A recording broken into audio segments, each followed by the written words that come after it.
Hey guys, and welcome back to my YouTube channel. Now, my goal is at the end of this video is for you guys to start creating your digital or online portfolio. Now, if this is your first time on my channel, my name is Lacaba. I am the virtual ate, and I post tips and shortcuts to how to work from home. So make sure to hit the subscribe button right there so you get my tips every Sunday and Thursday on how to work from home. Now, if you guys have no idea what the digital portfolio is, it's basically a catalog of all of your past works that you can then show your potential employer when you're applying for a job online.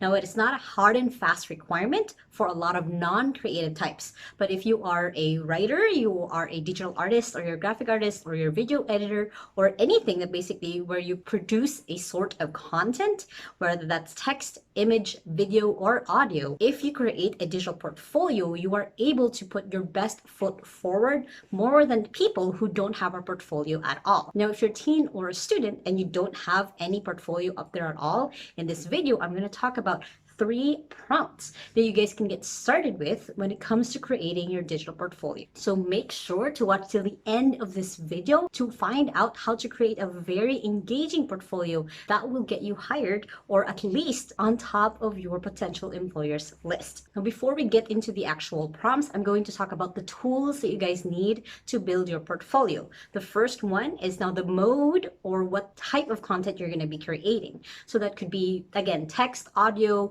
image, video, whatever it is that you focus on your craft.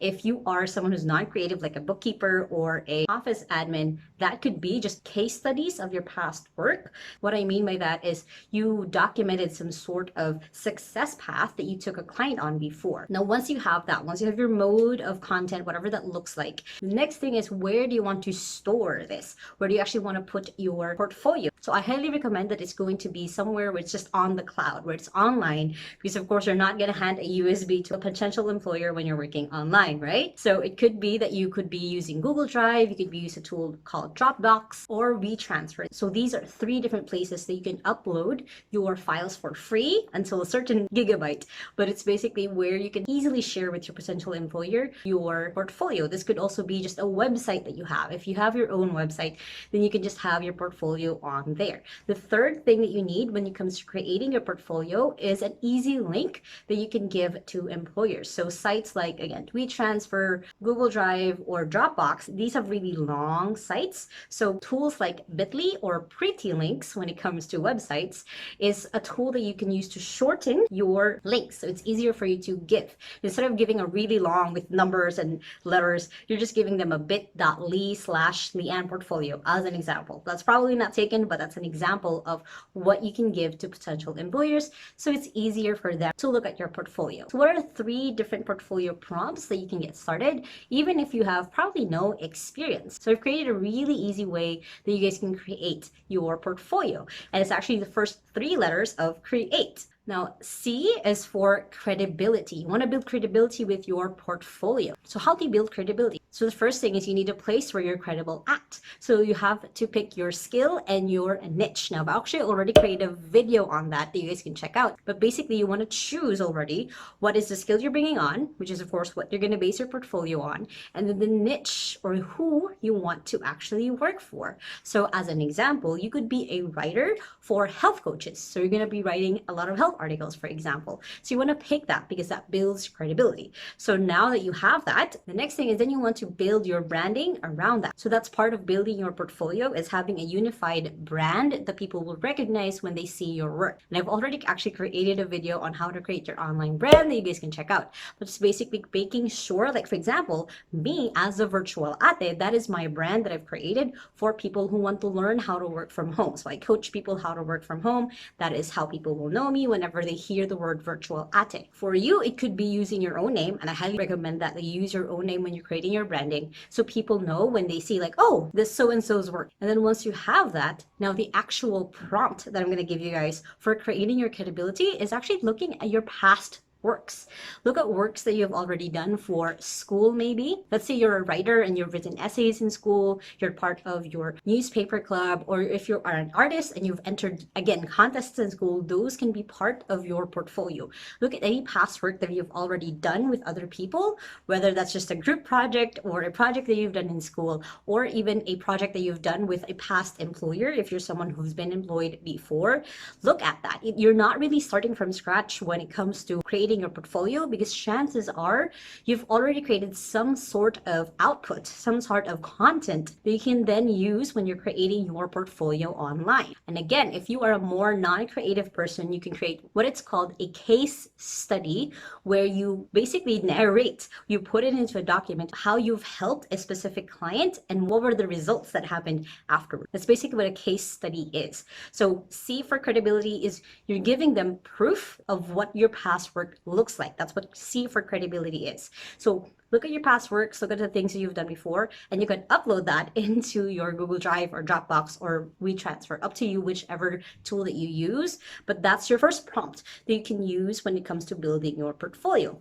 The second one is now the R in C.R.E.Ate, which is reliability. So reliability is basically making sure that they know that you can show up, that you're someone they can rely on to be able to communicate fast, to give results fast. So how you can do this is actually through something called social proof. So social proof is where you ask people that you worked with before for a recommendation or a testimonial of how it was to work with you. That's your second prompt. Ask your old boss or your teacher or someone you did a project with, even though it's your classmate, of what it was like to work with you. And then you can add that into your website, into your portfolio. You can add a folder inside of your portfolio where it just says testimonials, and potential employers can click on that, can check that and see what it is like to work with you. This could be a video testimonial, this could be a text, this could be something that they post into your LinkedIn profile, because then you can screenshot that and add that into your portfolio, because this shows what it's like to work with you without having to work with you. And that is the point of a portfolio, is to show them what it can look like if you start working for them without them taking too much of the risk of actually hiring you when they're not sure of your own skill. Again, R for reliability is to show past people that you work with. That is now part of your portfolio. The next prompt, or the next item that you can create for your portfolio, is now the E in C.R.E.Ate, which is engage. So what I mean with engage is you, of course, if you're going to be applying for a certain job, let's say you're after a very specific client, is I really encourage you to engage with those people that you want to work for. So let's say, I'm going back to my example earlier, let's say that you've narrowed down your niche to be health coaches. So you want to engage with them. What I mean by that is look at their websites, look at their Facebook pages, look at their Instagram, and look at what they post. And then create a portfolio item based on that. Because then you're training yourself to create the things that they actually already want to post about, or the kind of things that they're already producing themselves. So you're kind of becoming the person that if they were going to hire for a writer, for a digital artist, or for a video editor, you already know what's in their industry. You're getting to know, you're diving a little bit deeper to who they are and what they produce, so you can produce the things that they actually want. Again, you're not starting from scratch. You're already learning more about them, about their industry, about their niche, so you can then perform better with them. The third prompt is to go into their Instagram, into their website, and see what are the things that you can put your own voice to, your own spin to. So let's say for health coaches, they're going to be posting a lot of results oriented, because those are the things that their audience will want to see, will need to see. So you're going to start experimenting with creating articles that are going to be results oriented, or graphics that are more showing results of people who succeeded following their programs, for example. You're kind of really practicing what it would be like to work with them without having to work with them. You're honing your craft. So that is the third prompt. Now, one hack that you can do is actually look at job postings.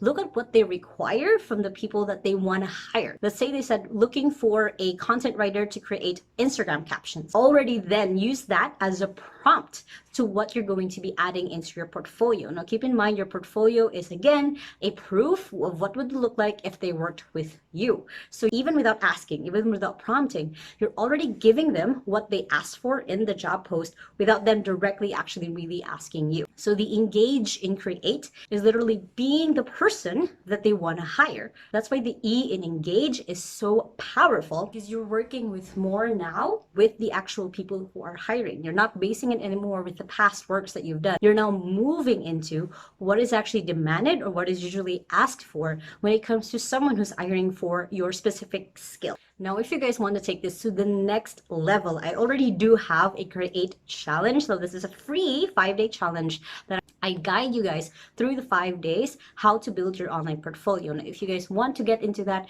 make sure to check out the link in the description below. And also, I pinned this as a comment, so make sure that you guys sign up for that. Again, this is free. This is me talking to you guys, guiding you guys for 5 days on how to build your online portfolio. So make sure to check that out below. Now, if you guys like this video, of course, hit that thumbs up so more people are able to see this. Comment below what are the prompts that other people might enjoy, or any questions that you guys have about building your own online portfolio. Again, you're never really starting from scratch because you probably already have works before that will show your experience when it comes to the skill that you have picked. Now, of course, if you guys haven't, make sure to hit the subscribe button right there so you guys don't miss any of my videos every Sunday and Thursday on how to work from home. And make sure to check out these other 2 videos right here so you guys get more insights if you're thinking of having a digital career. Now, I hope you guys are having an awesome day, and remember that small steps matters. And I'll see you guys in the next video. Bye!